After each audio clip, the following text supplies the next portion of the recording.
Então, até aqui nós já trabalhamos alguns passos, 5 passos, pelo menos. O primeiro passo é o chamado passo da realidade.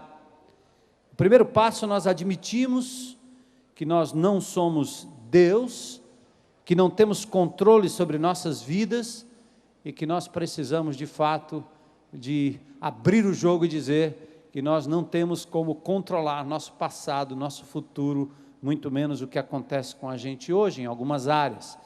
O segundo passo foi o passo da esperança, onde descobrimos que Deus existe e Ele é poderoso e capaz de nos ajudar, nos amar, cuidar de nós. Depois demos o passo do compromisso, onde nós depositamos a nossa confiança nesse Deus que é capaz de nos ajudar. E aí resolvemos entregar a Ele nossas vontades, nossos planos futuros, as áreas das nossas vidas que não estão muito bem, áreas de vícios, de traumas, de lutas que nós temos. Então nós entregamos a esse Deus para que Ele conduza da melhor forma possível. O passo de número 4 foi o passo do compromisso. Nós depositamos a nossa confiança em Deus para resolver os nossos problemas e nós, aliás, eu falei já desse passo, mas o outro passo, o quarto passo é o passo da limpeza. O quarto passo foi o passo da limpeza, passo este em que a gente fez um inventário moral da nossa vida, onde a gente colocou no papel a realidade das lutas que nós enfrentamos. Nem sempre somos vítimas daquilo que acontece com a gente, nós somos também os causadores, os atores, aqueles que provocam às vezes as coisas ruins nas nossas vidas. Estamos fazendo escolhas erradas.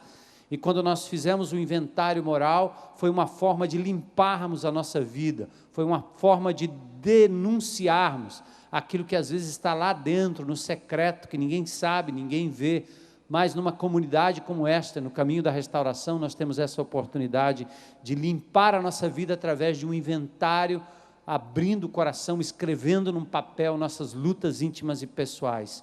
Depois, na semana passada, demos o passo da transformação, onde nós identificamos e entregamos nossas falhas de caráter que temos aqui visto no presente ao Senhor, entendendo que nós temos atos passados que nós temos que resolver, mas também temos atitudes do presente que são frutos desses atos do passado ou de contingências da família, da criação, de como nós nos relacionamos com as pessoas, e isso nos levou certamente a algumas atitudes viciadas, algumas atitudes perturbadoras, algumas atitudes sobre as quais nós não temos controle. O vício, a droga, a bebida, a ira, a pornografia, a loucura da sensualidade desvairada, descontrolada, a comida em excesso. Então são às vezes hábitos que nós desenvolvemos ao longo da vida e que nós temos que aprender a lidar com estes hábitos. Bom, estes 5 primeiros passos enfatizam o caminho da restauração pelo lado de dentro. É uma coisa interior, interna, onde você teve que lidar com essas coisas, essas lutas lá dentro do seu coração. Por exemplo, quando falamos de inventário moral, tinha a ver com aquilo que só você conhecia e só você sabia. Mas, como nós não vivemos isolados no vácuo, tudo que nós cometemos afeta outras pessoas. O viciado em drogas, ele prejudica geralmente a sua família, torna a sua família codependente. O indivíduo irado, ele não se ira contra ele mesmo, ele se ira contra as pessoas ao redor. A pessoa que é compulsiva por alimentação, ela traz prejuízos para si, para seus filhos, para as pessoas ao redor, demonstrando uma tremenda ansiedade e descontrole. Então a mentira que nós falamos prejudica pessoas. O dinheiro que sonegamos acaba prejudicando também outras pessoas. A promessa que quebramos, o escândalo que provocamos, tudo isso foi feito não só contra você, mas contra as pessoas do seu meio. Por isso, para sermos restaurados por completo, nós precisamos ir além do nosso interior e precisamos restaurar os nossos relacionamentos. Por isso hoje nós vamos falar sobre o passo da reparação. Reparar os danos causados a outras pessoas. É o simples e honesto reconhecimento de que as nossas falhas de caráter, nossos vícios, têm machucado outras pessoas e por isso nossos relacionamentos precisam de restauração. Eu preciso ser restaurado para que os meus relacionamentos também possam ser restaurados. Nossas falhas de caráter nos impedem de termos a harmonia com as pessoas que convivem ao nosso redor. Trazemos prejuízos profundos para o pai, para a mãe, para o filho, para o patrão, para o empregado, para a esposa, para o esposo, para o amigo, para o namorado, enfim, no ambiente de trabalho, nós estamos sempre trazendo prejuízos tremendos para outras pessoas. Quando não são as feridas que nós provocamos nas outras pessoas, nós temos também que considerar que outras pessoas nos feriram profundamente e muitos de nós carregamos mágoas profundas que precisam ser resolvidas diante de Deus e diante de outras pessoas também.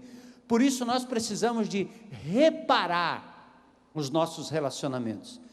E a pergunta é: que culpa você carrega?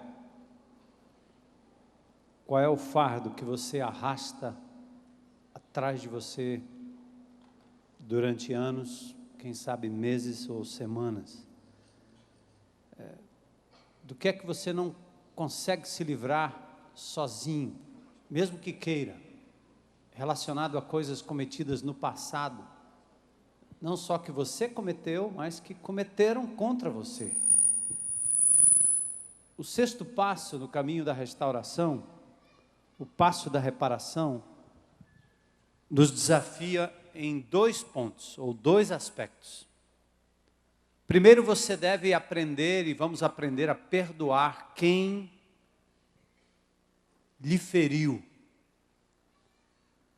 Depois você aprende a fazer reparações a quem você feriu.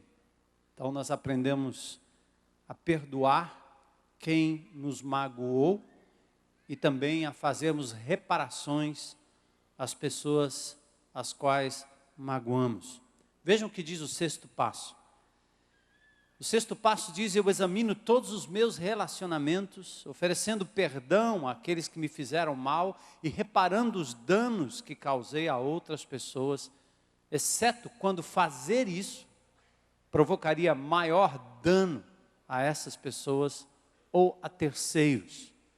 Esse passo está baseado em Efésios, no capítulo 4, um texto da Escritura, versículos 31 e 32, que diz o seguinte: livrem-se de toda amargura, indignação e ira, gritaria e calúnia, bem como de toda maldade.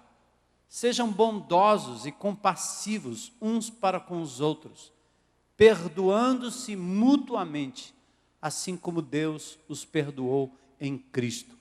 Nós, como cristãos, que acreditamos na palavra de Deus e na pessoa de Jesus, temos esse instrumento maravilhoso que é a palavra, nos ensinando a nos livrarmos de um sentimento que mata, um sentimento que apodrece a alma humana, que é o sentimento de culpa.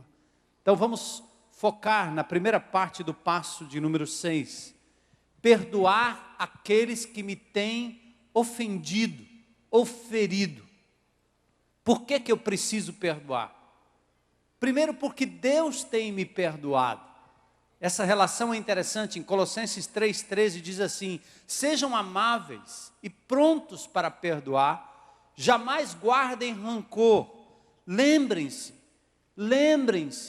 de que o Senhor os perdoou, portanto vocês devem perdoar uns aos outros, ou aos outros. Quando lembro quanto Deus me tem perdoado, fica muito mais fácil perdoar as outras pessoas. Quando eu compreendo que eu não sou Deus, por isso não sou 100% justo, mas que eu tenho ofendido o Criador com meus desvios de conduta, com os meus pecados, meus erros de alvo, com os meus descaminhos, com os prejuízos que eu tenho trazido na vida de várias pessoas, e eu percebo como Deus misericordiosamente tem me perdoado, como fica mais fácil perdoar as outras pessoas. Só não conseguimos estender perdão quando nós não entendemos que nós temos ofendido a Deus e por isso essa lógica não funciona. Nós assumimos o lugar de Deus e sentamos no trono exigindo absoluta justiça. Nem Deus fez isso.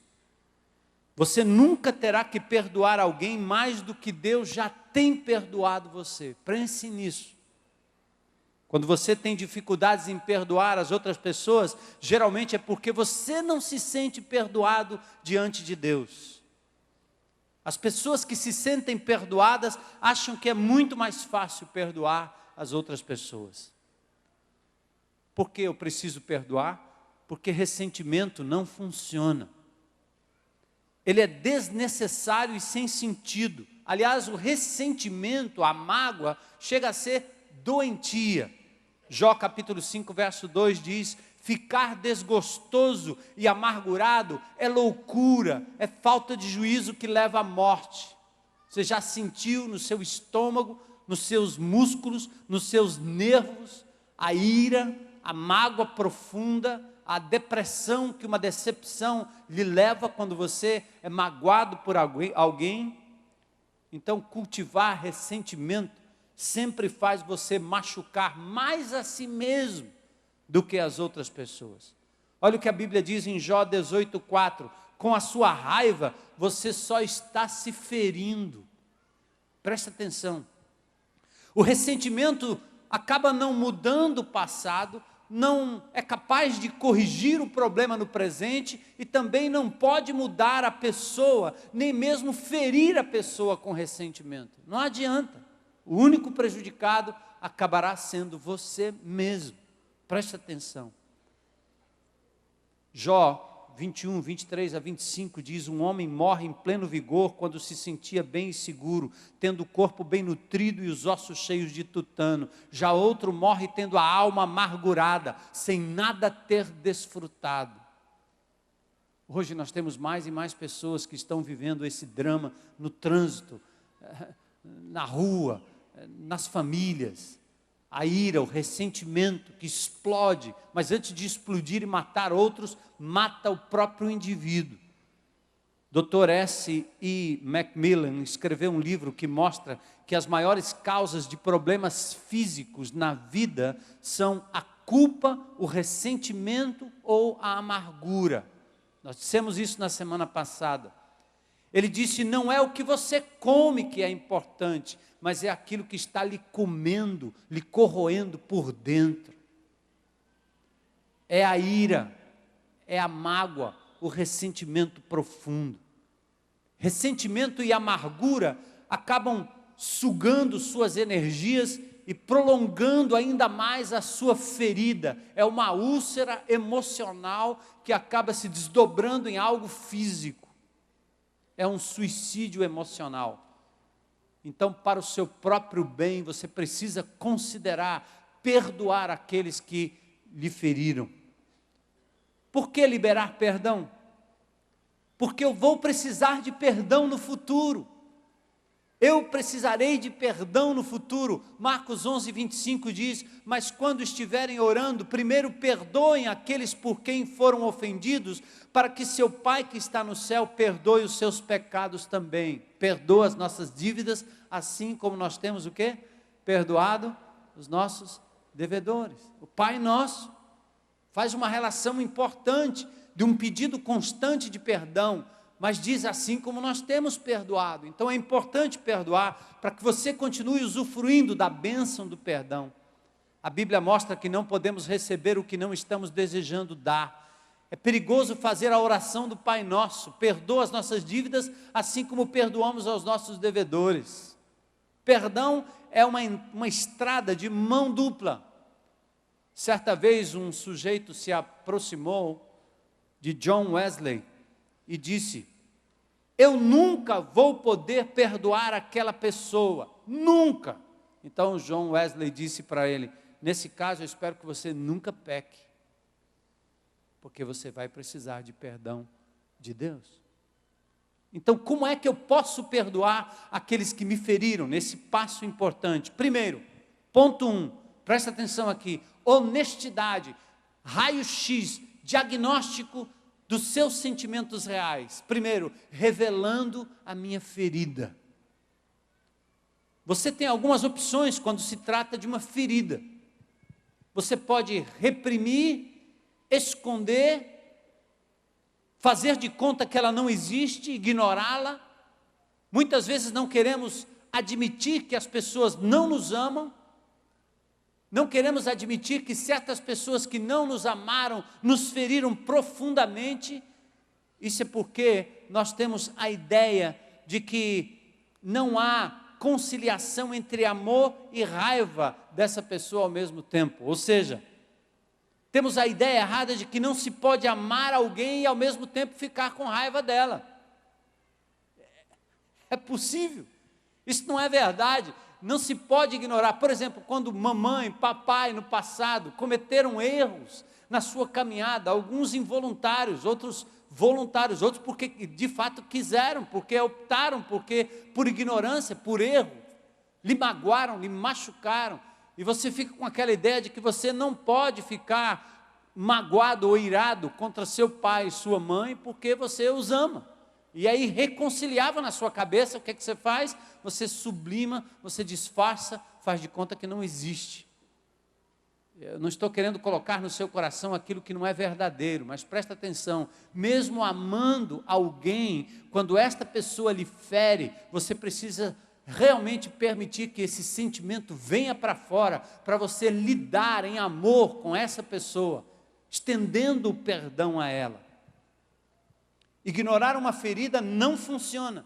É melhor admitir que ela existe. A ferida que você tem sempre virá à tona através de alguma forma de compulsão na vida. Conversa com um jovem adolescente que se meteu nas drogas, conversa com uma jovem menina que se entregou à prostituição. Quando você começa a penetrar no âmago das questões dessa menina, desse rapaz, estão mágoas profundas com pessoas que abusaram sexualmente, pessoas que desprezaram na caminhada, às vezes um familiar, um parente chegado, uma mágoa profunda que as fazem, num certo sentido, encobrir aquilo e prosseguir para práticas horríveis de venda do próprio corpo, mesmo a contragosto. Então não tente suprimir. Você pode minimizar a doença dizendo, isso não é nada, isso não é importante, essas pessoas fizeram o melhor que podiam por mim, e você fica só jogando isso na sua mente, mas na verdade, se ainda há coisas que lhe machucam e não foram tratadas, você precisa admitir que elas existem e tratar. Outra maneira, outra opção quando se trata de ferida, uma é reprimir, outra é confessar, é abrir o jogo, admita a sua ferida.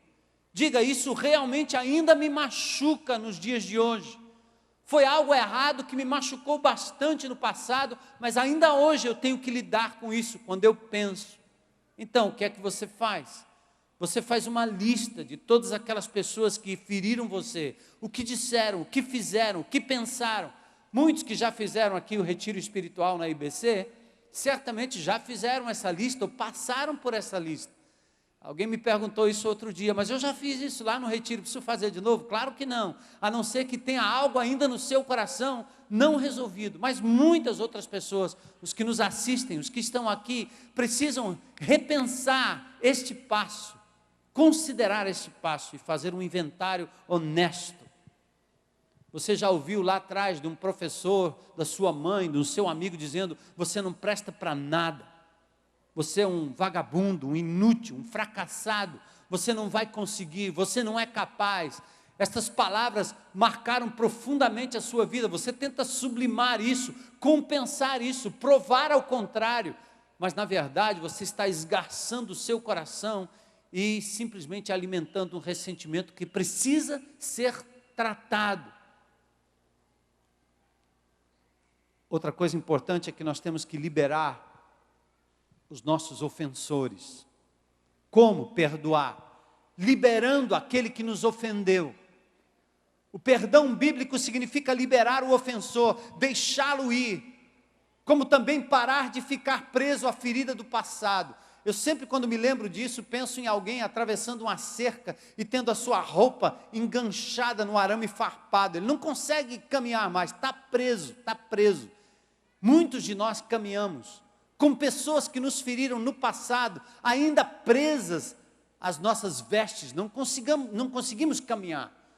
E ainda estamos presos ao passado, meu pai, minha mãe, meu tio, meu irmão, meu vizinho, meu primo, aquela pessoa, meu patrão, minha professora, meu técnico, meu amigo, o marido, a esposa, o namorado, o noivo, pessoas que foram abandonadas e traídas, carregam por anos e anos a fio, as mágoas do passado, estão travadas, e perdão significa liberar, deixar essas pessoas irem, liberando a elas o perdão, para que você também possa prosseguir.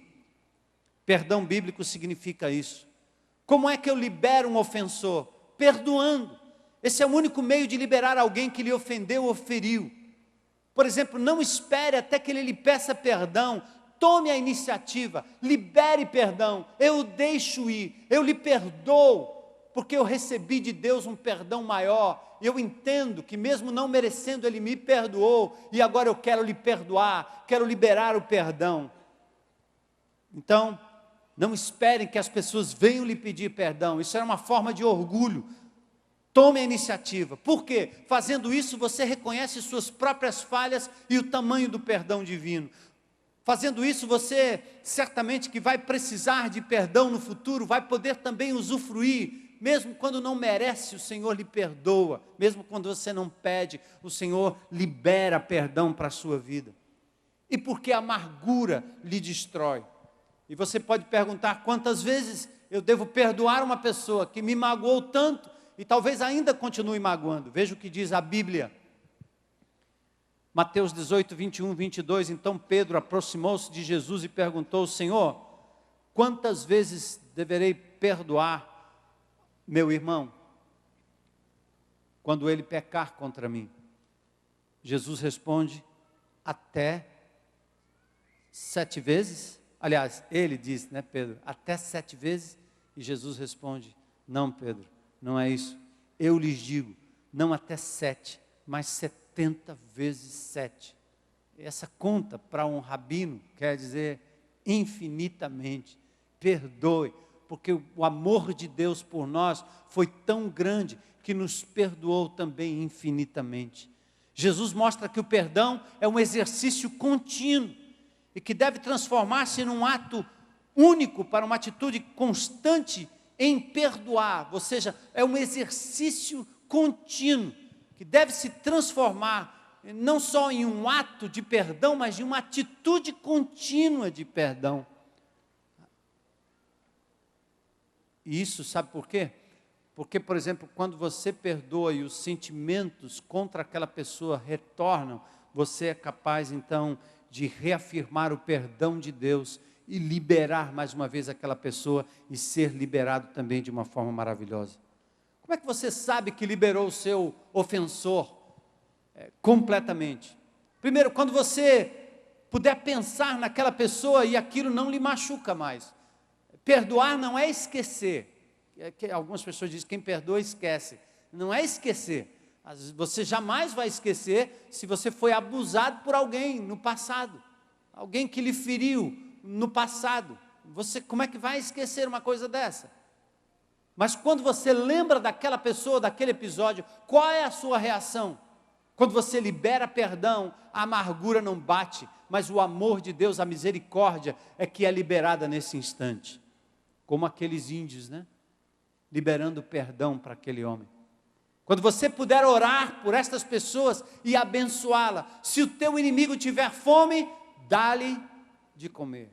É um princípio do cristianismo. Fazer o bem não só às pessoas que podem lhe retribuir, ou aquelas que você sente que são pessoas agradáveis. Amar quem é agradável é muito fácil. Mas Deus nos amou quando nós éramos ainda inimigos dele. E nos dispensou amor. Você liberou perdão quando você começa a olhar e compreender a dor daquele que nos ofendeu, ao invés de ficar concentrado em como ele nos ofendeu, pois as pessoas que nos ofenderam são também pessoas feridas, que apanharam da vida e que tiveram suas próprias lutas e seus traumas. Interessante, você deve sempre falar das suas feridas com quem lhe ofendeu. Ao liberar perdão aos seus ofensores, nem sempre isso é possível, e nem sempre é aconselhável, porque às vezes as circunstâncias mudaram. Talvez seus pais tenham lhe ferido, mas nunca souberam disso. Para você voltar a eles 40 anos depois e dizer, vocês fizeram isso comigo, pode ser uma forma não muito sábia. Às vezes é preciso, mas às vezes os pais não têm mais condições. Uma namorada, agora a mulher está lá casada com outro homem, você não vai voltar lá para o marido dela e dizer, dá licença, eu tenho que resolver um problema aí. Tenha calma com isso, né? Então, muito cuidado. Existe uma técnica da chamada cadeira vazia. Pega uma cadeira vazia, coloca lá na sua sala, no seu quarto, e olha para essa cadeira e diz, olha, como se a pessoa estivesse lá. Eu decido liberar perdão agora em nome de Jesus. Há casos que você pode, não vai colocar toda a cadeira vazia quando o indivíduo está bem na esquina ali. Você ofendeu o cara no supermercado, ou o seu marido, né?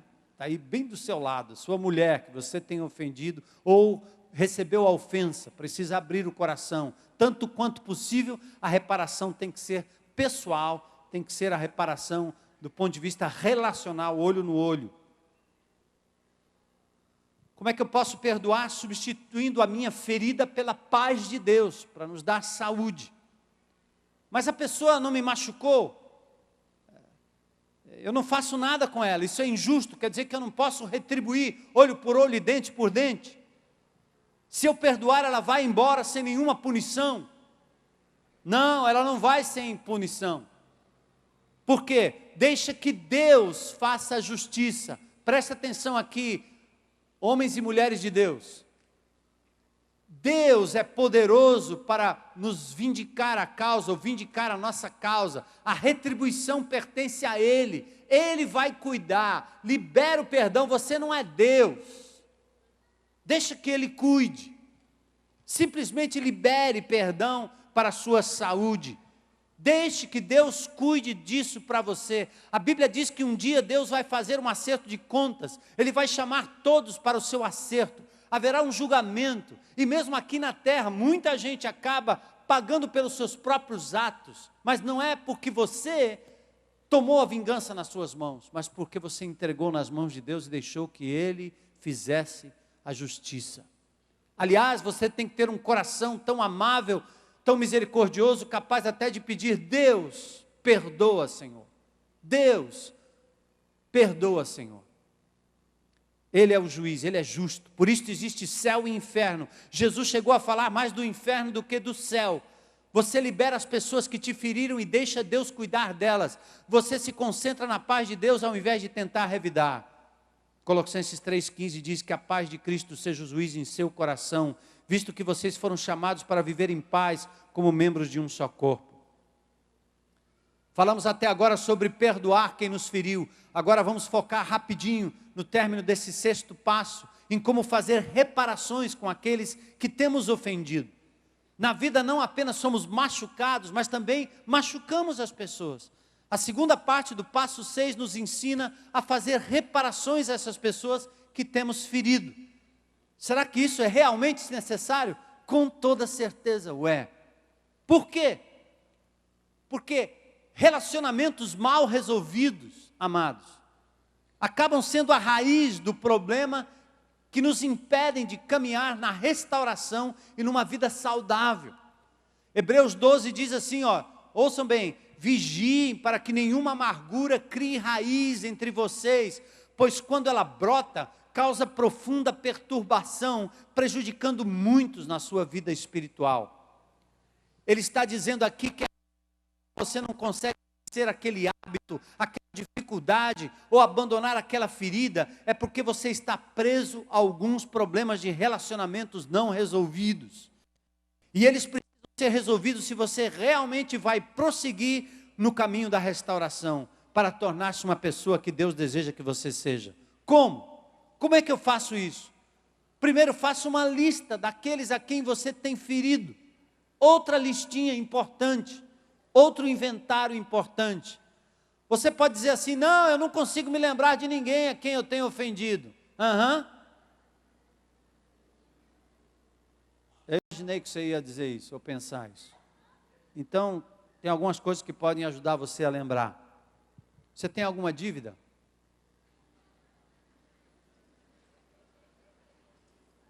Pendente? Não paga? Eu lembrei hoje que eu estou com a chave da casa de um irmão aqui, que era para eu ter entregue na terça-feira e não entreguei. Eu disse: amada, põe aí a chave, precisamos achar o irmão, entregar a chave para o irmão.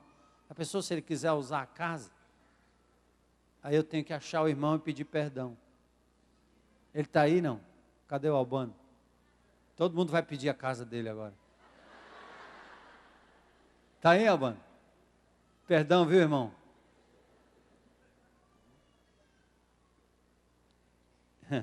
Você está tentando controlar a vida de alguém?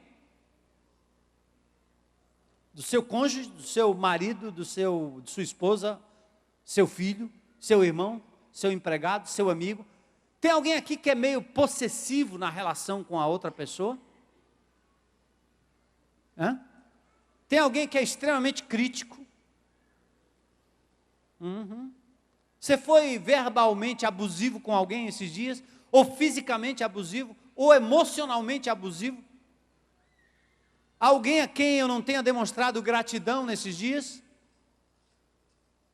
Alguém que eu não tenha prestado atenção? Alguém que eu tenha esquecido o aniversário? Principalmente se for a esposa, esposo, o filho, filha.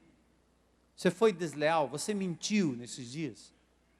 Essas perguntas são suficientes para ajudar você a começar a pensar na sua lista.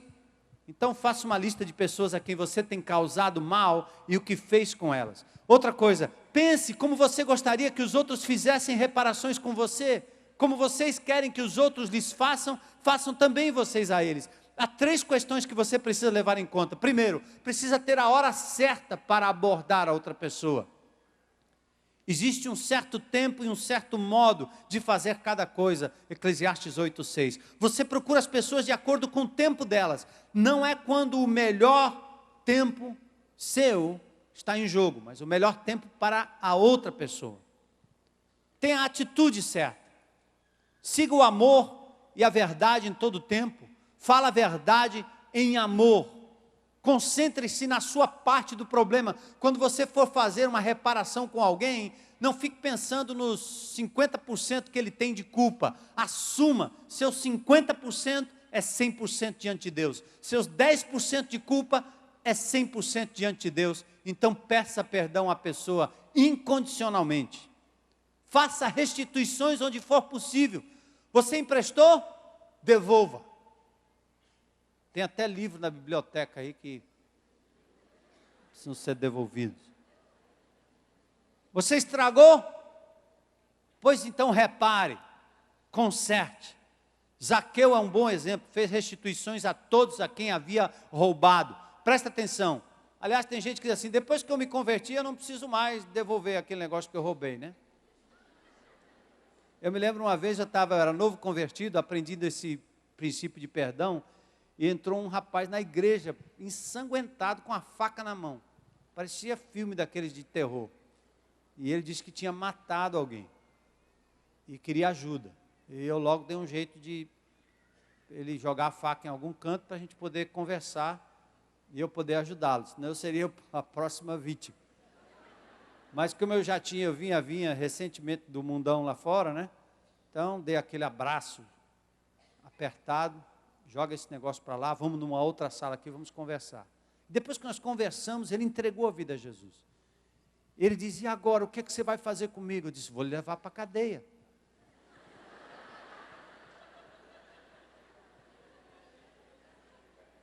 disse, mas eu entrei aqui porque os homens iam me pegar. Pois agora que você vai se entregar, não vão nem precisar te pegar mais, porque eu vou te levar para a delegacia. Não, mas agora eu vou te explicar, você não entendeu, você aceitou foi Jesus. Você não aceitou um indivíduo que vai lhe dar uma propina. Aqui não é corrupção, aqui é Jesus, você tem que reparar, você tem que pagar o preço do que você fez. E a reparação diante da lei é esta. Eu vou te visitar na cadeia, nós vamos resolver tudo. Então você pensa que porque você aceitou Jesus como Senhor e Salvador, né? Aí você diz, as coisas velhas já passaram, matei uns 50, mas tudo bem. E você não quer reparar, você roubou e não quer devolver, você tirou e não quer, você prejudicou e não quer resolver. Tem coisas que, não, obviamente, são impossíveis de resolver, mas você tem que pensar nisso. Então, faça da forma certa, tenha atitude apropriada, há palavras que ferem como espada, mas a língua sábia traz cura. Façam todo o possível para viver em paz com todos. Redirecione o foco da sua vida. Controle a sua vida de tal forma que você agora possa ter relacionamentos sãos e sadios na presença de Deus.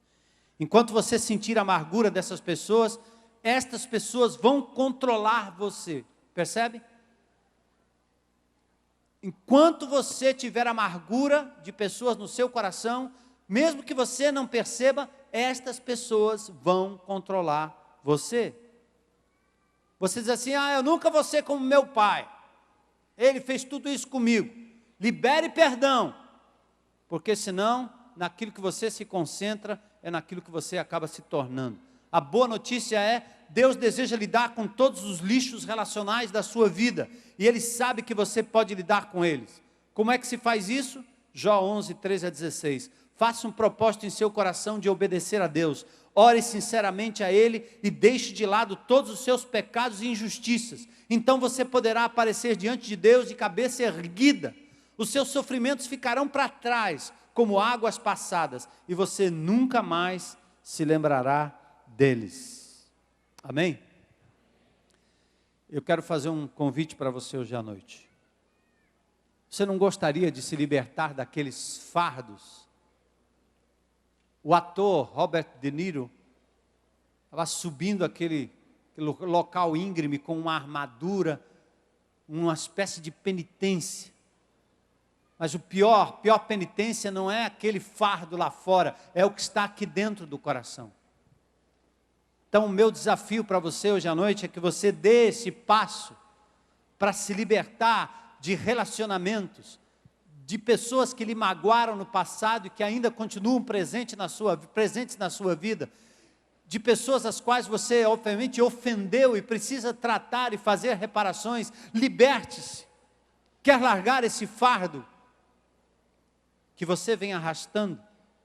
Será que você precisa cortar a corda que arrasta este fardo durante anos? Este é o propósito do sexto passo. Eu desafio você a dar esse passo comigo hoje. Queria convidar o Nelson para dar um breve testemunho para a gente, e nós vamos encerrar esse sexto passo. Pense nesse aspecto do perdão a ser liberado e a ser pedido, em nome de Jesus. Oi, meu nome é Nelson.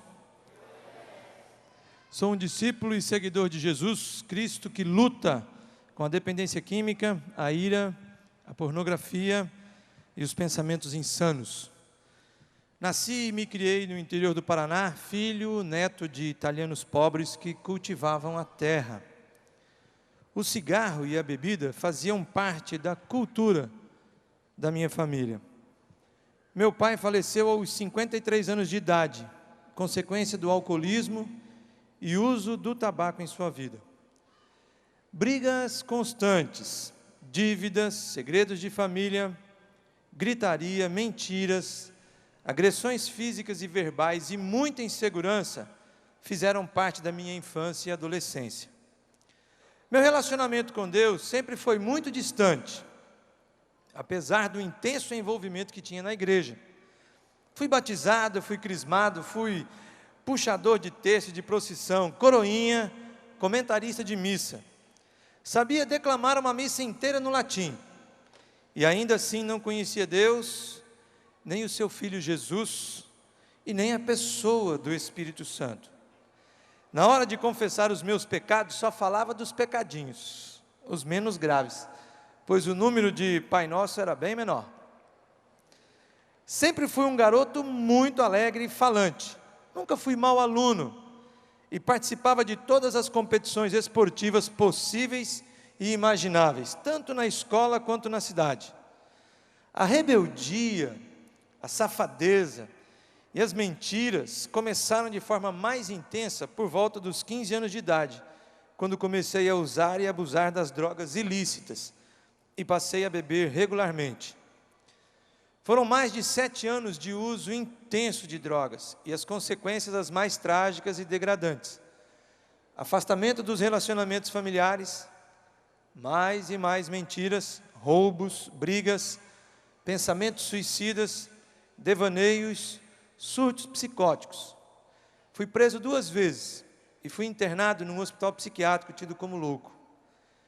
Creio que tive 2 fundos de poço. O primeiro foi no hospital psiquiátrico, onde fiquei internado por 18 dias, após um surto psicótico e diagnosticado como esquizofrênico, louco. O segundo foi na cadeia, onde fui parar por 2 vezes pelo uso e abuso de drogas. Maravilhoso e realmente tremendo, fantástico, é olhar para trás e perceber que Deus estava comigo nesses 2 lugares, e também nessas circunstâncias. E as experiências com a Bíblia, dentro do hospital psiquiátrico e pessoalmente com Deus na cadeia, me fizeram ver que havia uma luz no fim do túnel.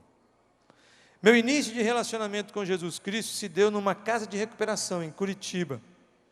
Entreguei minha vida e minha vontade aos cuidados de Jesus, no dia 4 de abril de 1984.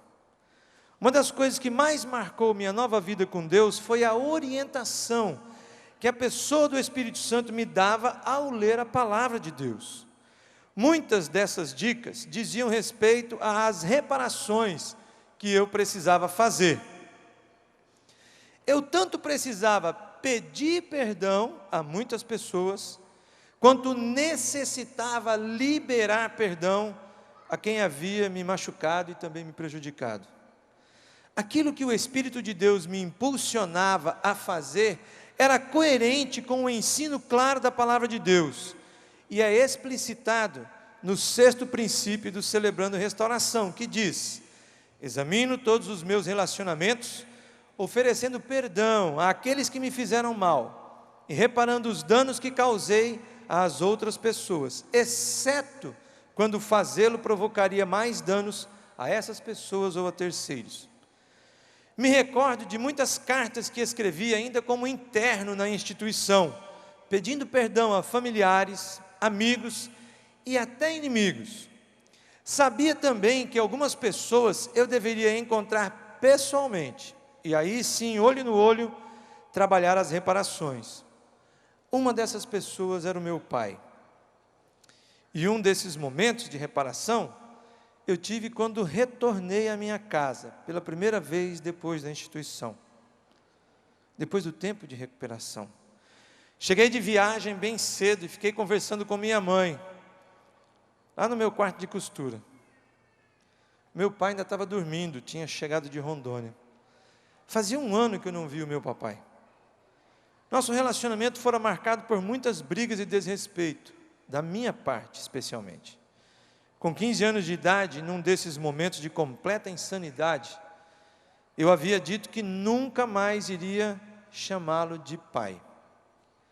E que nunca mais iria cumprimentá-lo, muito menos iria dar um beijo ou um abraço nele. Durante aquele ano de recuperação, muitos foram os momentos preciosos de relacionamento com Deus e também de experimentar o perdão de Jesus por mim. Madrugadas e madrugadas, eu fui listando nomes de pessoas e pecados que eu havia cometido e sabia que Deus já havia me perdoado. E eu sabia que teria de colocar isto em prática na minha vida com o meu papai, e o momento estava chegando.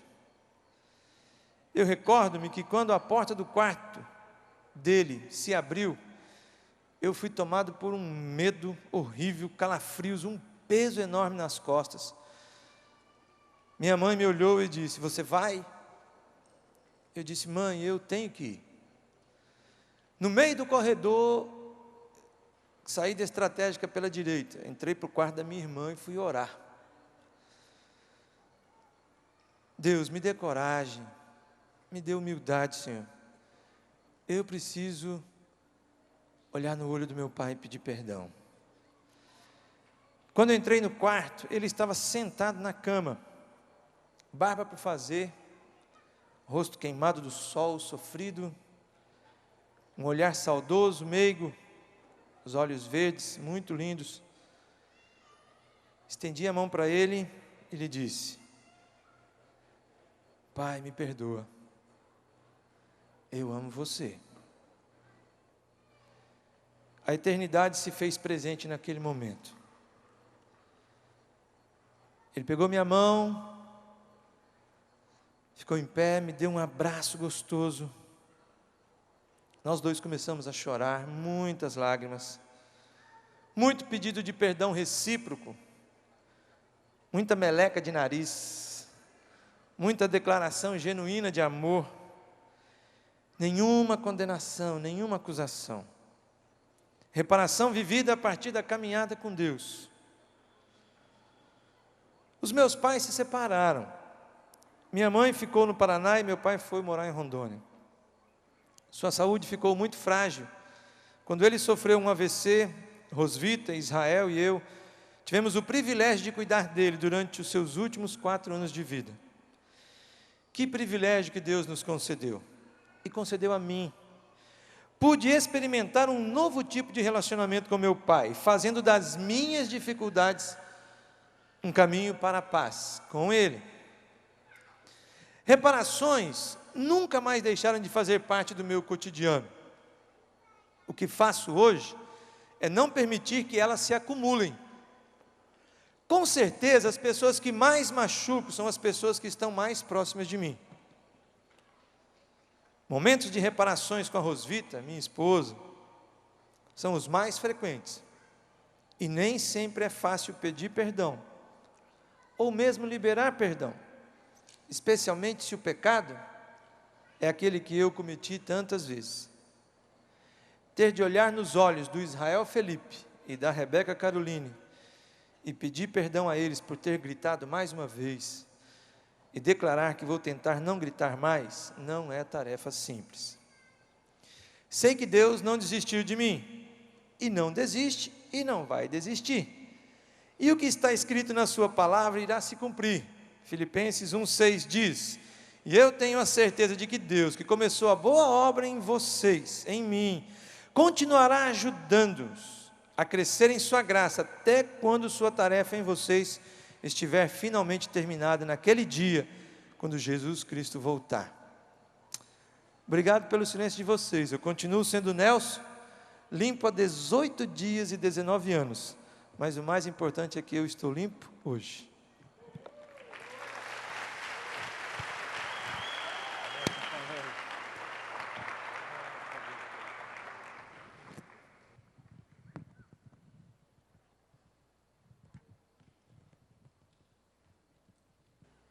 Dá uma pausa agora, vamos orar. Curva sua cabeça em oração. Você que está no telão, lá na Palhoça, aqui na quadra, você que está na internet, talvez é um momento precioso para você pausar diante de Deus e pensar no seu espírito, no seu coração, pensar na amargura, na ira, em coisas que têm lhe incomodado e adoecido. E talvez você possa pensar que alguns dos vícios que você carrega, alguns dos traumas que você tem, alguns dos maus hábitos são frutos desta amargura, desse inconformismo com aquilo que a vida lhe fez, a sociedade lhe fez, a família lhe fez, seus pais lhe fizeram, o marido fez, a mulher fez, o filho, o pai, o patrão, o empregado. Um dia qualquer lá atrás, alguém lhe depreciou, alguém lhe magoou, alguém lhe machucou profundamente. Em nome de Jesus, esta é a hora da libertação. Vamos cortar esse fardo em nome de Jesus.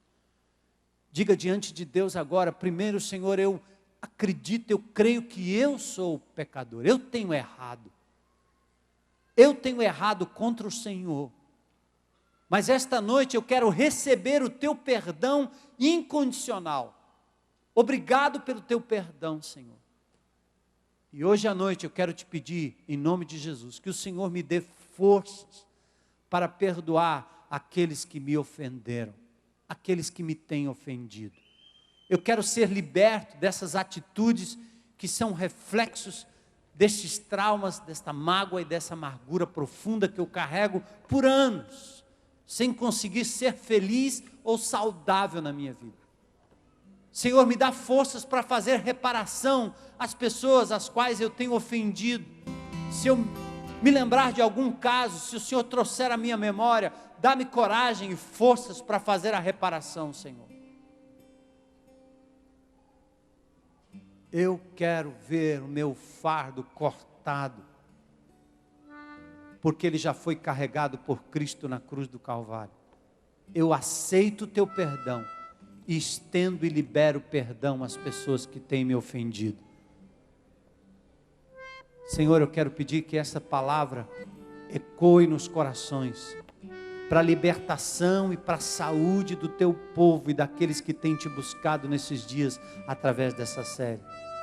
Ministra, Senhor, aos corações, limpa, lava, Senhor, para que a gente possa dar os próximos passos em direção à tua vontade. Ó Senhor, muito obrigado. Opera esse milagre hoje à noite. Opera isso lá no íntimo, no coração de cada um. E dá a eles, Senhor, forças para que possam correr ao encontro das pessoas e reparar, pedir perdão, perdoar, abraçar, estender o perdão. Oh, aleluia, Senhor. Que a cura venha para o coração daqueles que estão carregando fardos enormes de culpa no coração, em nome de Jesus. Eu quero perguntar, antes da gente terminar o culto, se tem alguém aqui hoje à noite, talvez lá na internet, talvez na Suíça, em Barbalha, Brasília, nos Estados Unidos, em outro país, não sei. Se você hoje à noite gostaria de dizer: Jesus, eu quero te receber como meu Senhor e meu Salvador. Quero entregar minha vida a ti hoje à noite. Se tem alguém aqui que gostaria de fazer essa manifestação publicamente, levanta a sua mão onde você está, dizendo: eu quero hoje entregar minha vida a Jesus. Amém, amém, amém, amém, amém. Mais alguém? Levanta a sua mão, dizendo: eu quero, hoje é meu dia, quero entregar minha vida a Jesus. Amém, lá atrás, olha. Vocês que estão do lado, dê um abraço nessas pessoas, aqui também. Mais alguém, hoje à noite, para dizer: chegou o meu dia. O compromisso seu não é com esta igreja, nem comigo, é com Jesus, com o perdão e com o amor de Jesus. Tem mais alguém hoje à noite? Levanta a sua mão. Deus te abençoe, Deus te abençoe. Amém, amém, amém. Amém, amém, amém. Glória a Deus.